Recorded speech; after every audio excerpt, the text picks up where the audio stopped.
on the government's proposals for that bill? Yeah. My Lords, I'd like to commend the noble Lord Kennedy of Southwark for keeping this issue of the problems facing leaseholders very much alive to the point of nagging and repetition and, you know, maybe boring the government into submission. But it's so important that he's done that, and those who've supported him, I think, really deserve to be commended. That's why I support Amendments 42 and 43. But actually, these amendments should not be controversial at all. They should be welcomed by the government, because I'd also like to commend recent announcements, indeed by the Secretary of State, Michael Gove, clarifying, I hope, that the government is committed to abolishing leasehold and will bring that forward imminently. So, hear for that. And on this issue at least, I think many of us across the House, regardless of political differences, will be keen and willing to work with the government on this, maybe we could call it the 13th mission of abolishing leasehold. I wanted to just look at what it's got to do with levelling up, because I think this is an important key point. There are 4.6 million leaseholders, and many of them are first-time buyers.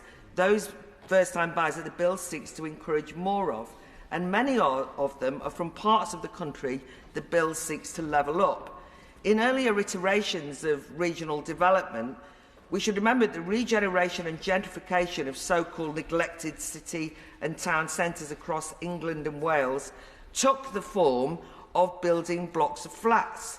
One argument was that densifying areas by building on brownfield sites would allow new housing without urban sprawl or NIMBYist objections. My goodness, we even saw such blocks spring up in towns like Buckley, place that I'm from. We joked at the time about the area going posh with its apartments and cafe society, never imagining that this was going to be the source of problems for people rather than a dream come true. And so it is tragic to see endless newspaper reports of how this has turned into a nightmare for so many. A recent Manchester Evening News report in one of the city's most eye-catching apartment blocks says leaseholders are, quote, pulling their hair out over what they claim are obscene management fees and monthly service charges exceeding £500 a month for your service charge in Manchester. Think about it. That's a lot of money. And often it's even more than mortgage payments. Also, to remember that Margaret Thatcher's home-owning democracy project of Right to Buy meant that many former council tenants bought their own homes, and what they did, in fact, was become leaseholders.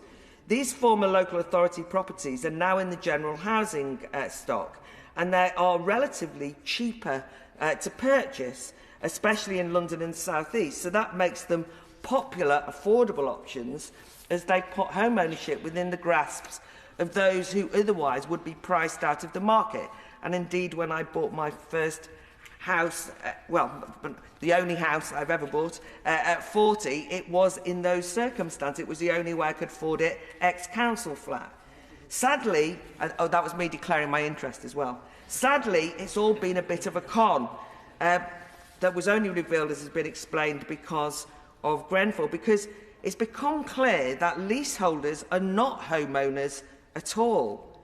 Yes, you've got the huge debt in the form of a mortgage, but really leaseholders are a sort of glorified tenant, and I'll be coming back to this with Amendment 21 in my name later in the bill. Anyway, however, unlike renters, leaseholders not only have the mortgage, but they're also saddled with maintenance costs, not just of their own property, but of whole blocks in the local area, and they have no control over expenditure. And we should note that there's a new leaseholder crisis on the horizon in terms of local authorities demanding ever-spiralling costs from their leaseholders for building repairs as councils rush to renovate poor-quality housing in order to meet government's decent home standards and to remedy flats to comply with recent fire and building safety legislation. So council renting tenants are rightly not liable for such maintenance and repair costs, but the bill for entire blocks is then divided between local authority freeholders and individual leaseholders, who have no right to decide the scope or the timing of proposed works, or in fact to request comparative quotes for contracts. And that means that leaseholders are footing the bill for years of underinvestment in council housing stock. And growing numbers are getting demands for eye-wateringly unaffordable sums. I mean, just one, Neil Huskin, a South London teacher, has received a bill for £44,000.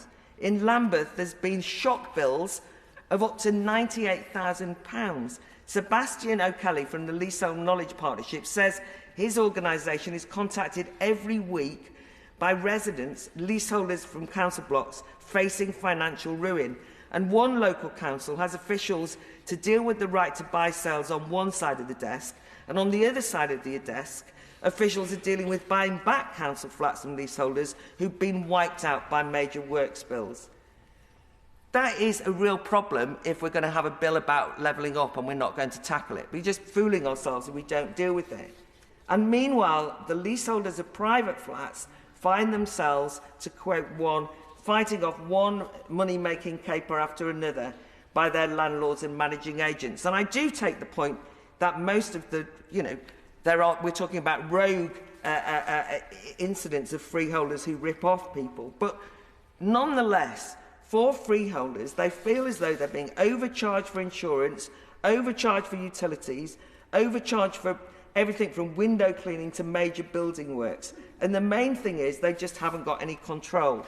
So just to finish with this point, I think the reason why the government rightly, perfectly reasonably, say that home ownership is something that many people should aspire to, and the reason why lots of people do aspire to it, and many young people in particular, is because they want to have the freedom and autonomy and control of owning their own little place, or big place, or whatever, and that they won't be dependent on the landlord or anyone else.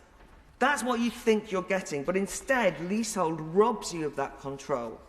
The control instead belongs often to absentee or offshore freehold landlords, or their agents, or councils, and it's they who call the shots on what happens in your block and even in your own flat. And that's why the issue of control of insurance costs is fast becoming a critical battlefield in over-excessive charges for leaseholders who are forced to pay towards a group insurance policy but have no control to, as it were, go compare which is the best insurance policy to choose. And I think that if you've been following this story, the heroic work of Angie Izzard from Canary Riverside spent 3 years of her life uncovering what she and her fellow leaseholders had spent £1.6 million in secret insurance commissions to a freehold-linked company.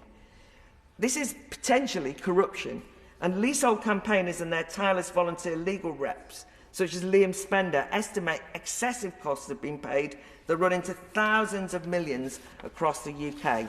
So that's why Lord Kennedy's 42 proposals about mandatory disclosure and so on are important as a first step. That's why that's important.